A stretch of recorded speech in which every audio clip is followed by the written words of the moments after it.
Okay, next up, questions 3 and 4. So question 3 is mostly definitions about the networking stack. So the first question is, for each of the devices listed below, indicate in what layer of the TCP IP model they operate. So for a bridge, that is the data link layer. Bridges are concerned with what MAC address they're sending data to.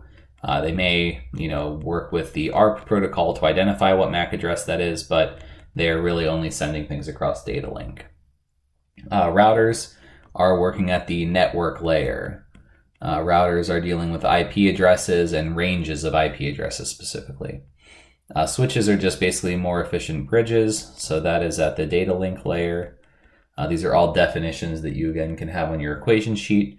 And then for a hub, that is a physical device. Hubs are just forwarding the electronic signals that they're getting.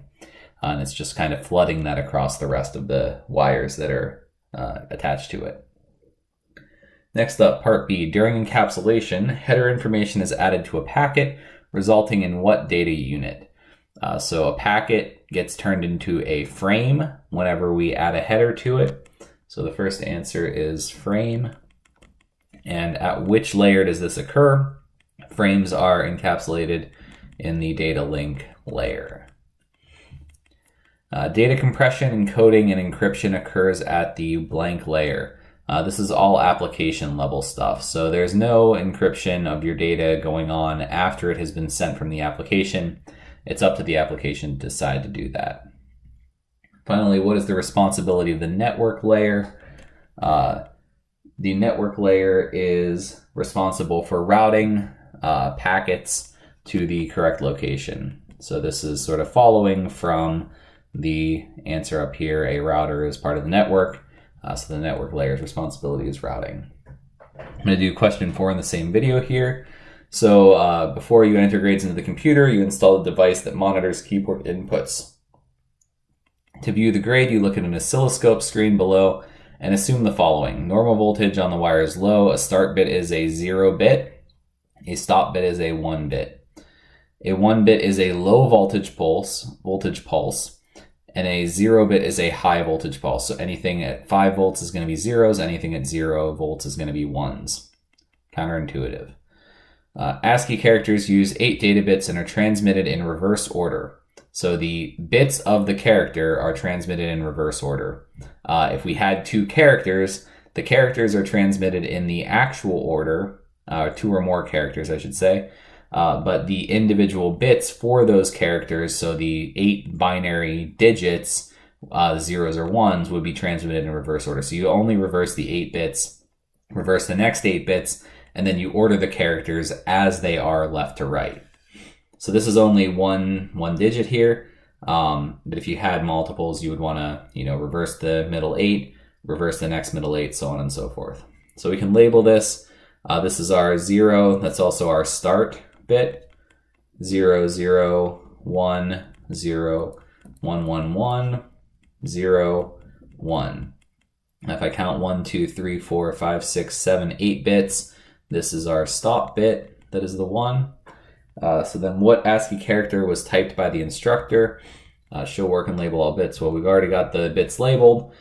So we're now going to flip the inner 8 bits. So we're looking at everything between the start and stop bit, but not the actual start and stop bit are getting flipped.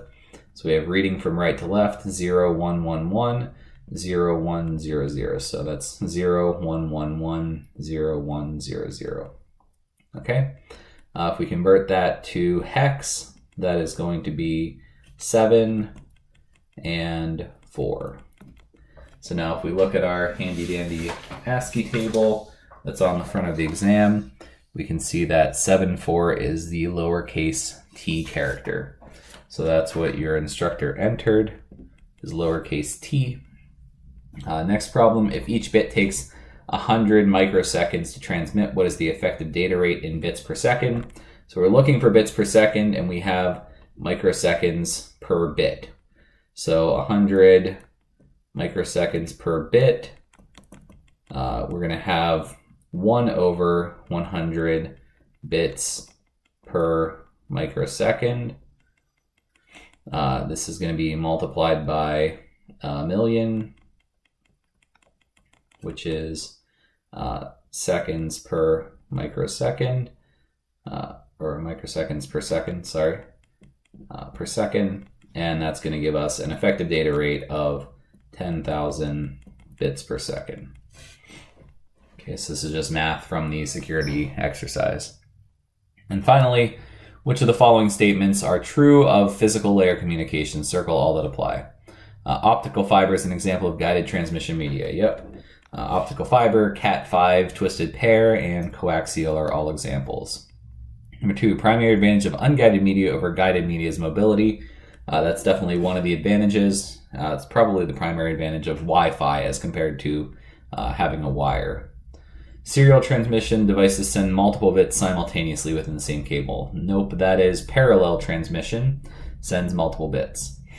And finally, asynchronous digital receivers require start and stop bits to mark the beginning and end of data. Yeah, if we have asynchronous communication, we don't know when the data is coming. We don't have active clocking, so we need start and stop bits. And that's it for 3 and 4.